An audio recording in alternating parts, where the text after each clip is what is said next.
Hello, it's Player Negative, and to be honest, I'm a little bit surprised.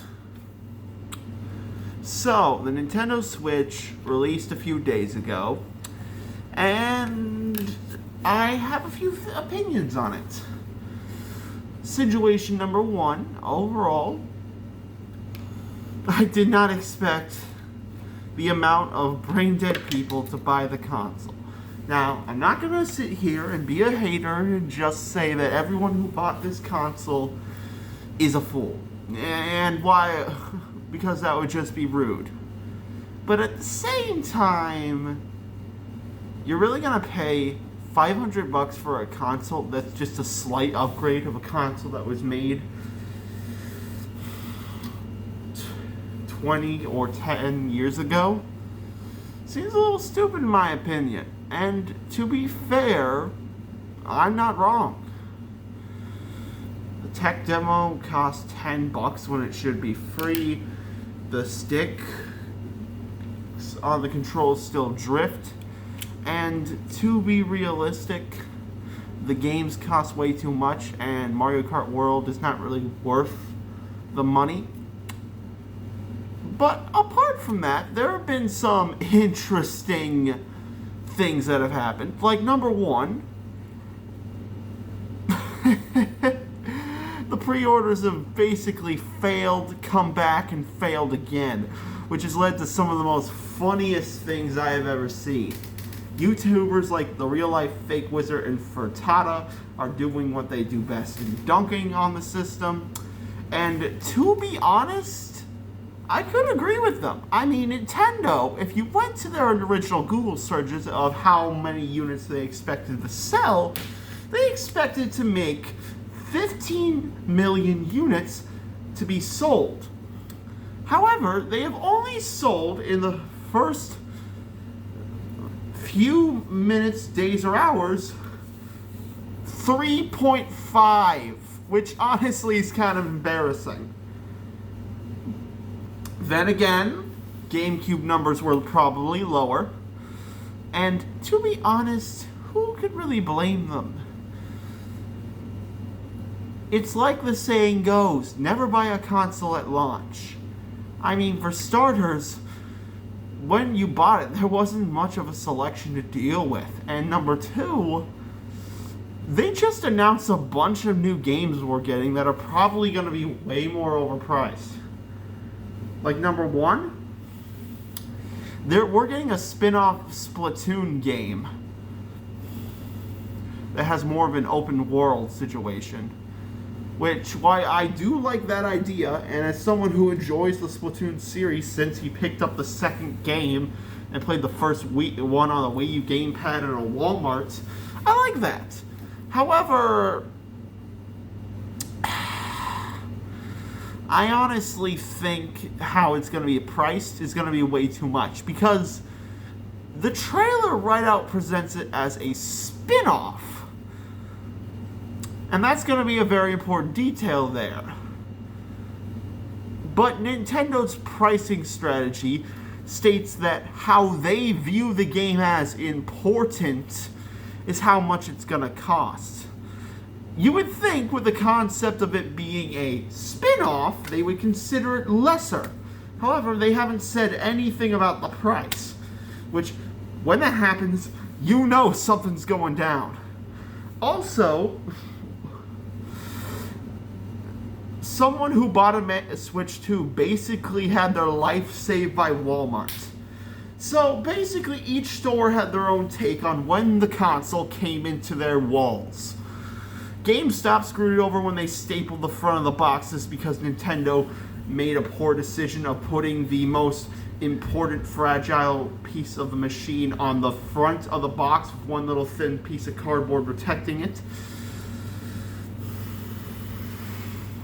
Target basically had some pre-orders canceled and uncanceled and then canceled again. But Walmart was the interesting one because if anyone who knows this, and anyone who deals with how expensive groceries get, some people who had a heart decided to give free food with the Nintendo Switch, which honestly, it's Walmart. It's kind of expected because Walmart knows how to be generous. It built its entire company on generosity and being friendly to customers. So of course they're going to do this. And basically, a guy who was diabetic, whose blood sugar really was low, had his life saved by the Coke he got with his Switch 2. I am not making this up. I actually looked up an entire thing on it, and he says that the Nintendo Switch 2 saved his life.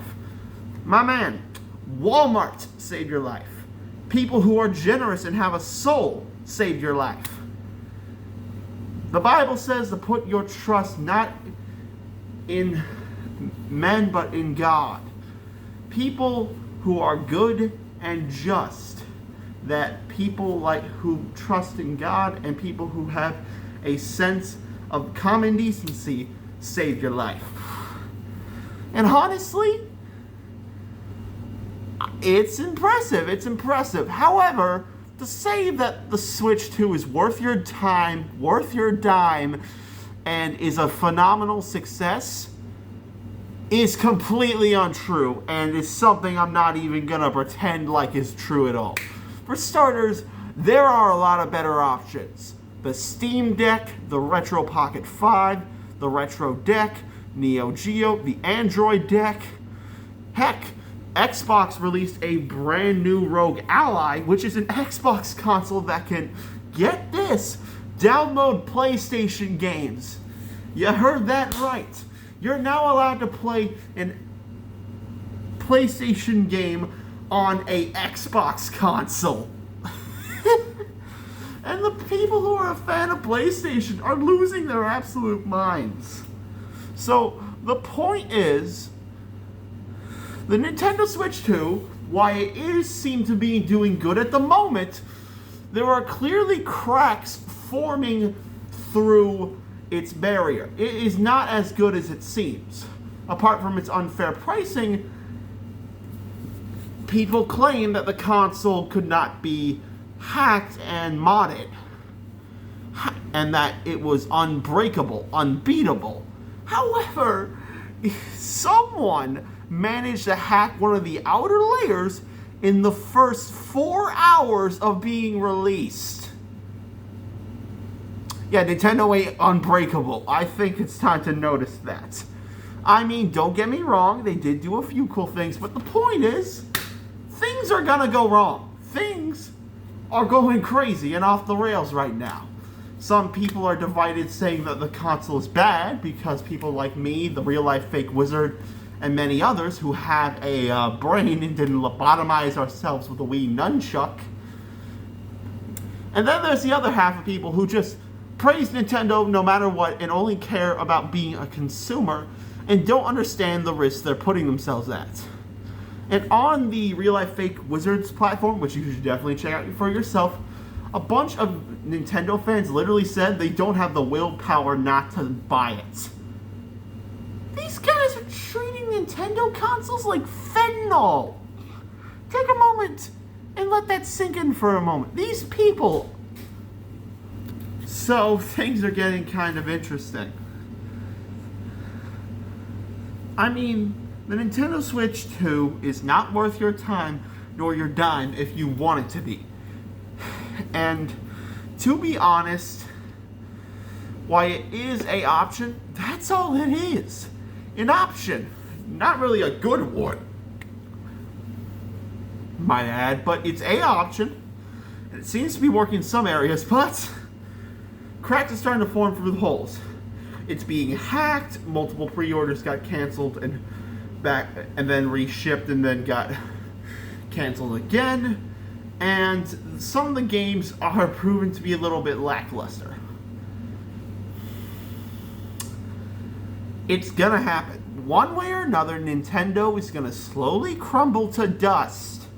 They just announced a new Pokemon game a few weeks back, and people are already dunking on the trailer for looking no different than Pokemon Violet and Scarlet. Which you know, if that's the case, a bunch of situations are going on with that. Pokemon is one of their most profitable franchises. So when people are dunking on the game for looking so bad and that the fact is that very few people are gonna buy it, you know you've enraged both the Pokemon and the Palworld community. So, in conclusion, the Nintendo Switch, while it is a good console at the moment, is going to slowly fail and deteriorate over time. Well, that's all I gotta say, but see you later.